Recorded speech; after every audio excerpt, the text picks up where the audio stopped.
Hello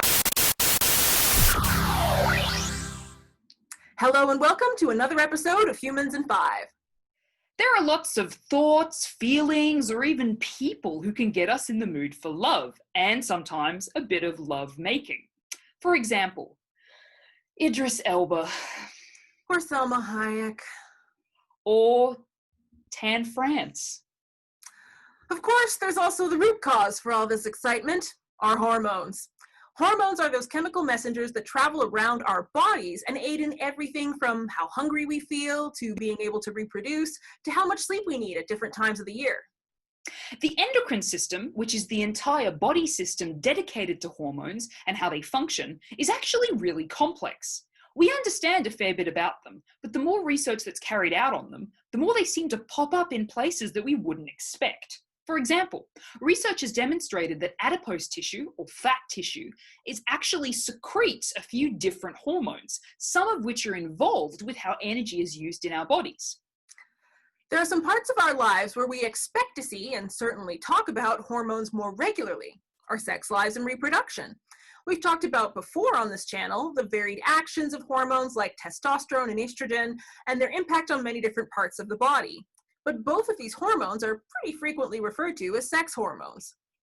Now, there are a lot of stories and anecdotes about the importance of these sex hormones when it comes to our libidos, or our levels of desire for sexual intimacy.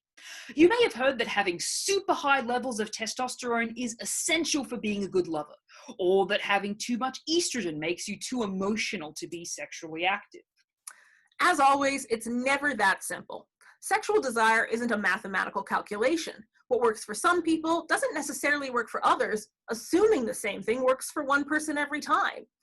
But there are some hormonal cycles that seem to impact our libidos in a pretty consistent way. The menstrual cycle is a good example of this. It starts with menstrual bleeding, which is the shedding of the lining of the uterus, followed by ovulation, where eggs are released from the ovaries and make their way down towards the fallopian tubes.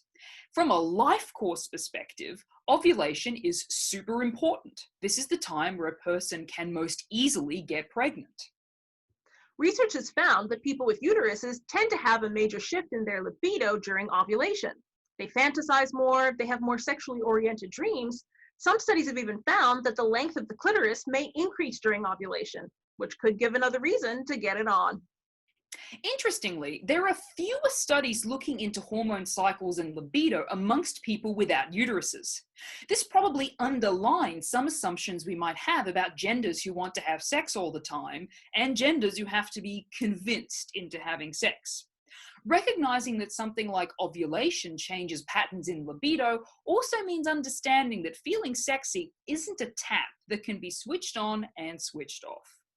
We hope this episode got you thinking about the variety of things that get us in the mood, and we'll see you next time on Humans in 5. And don't forget to subscribe!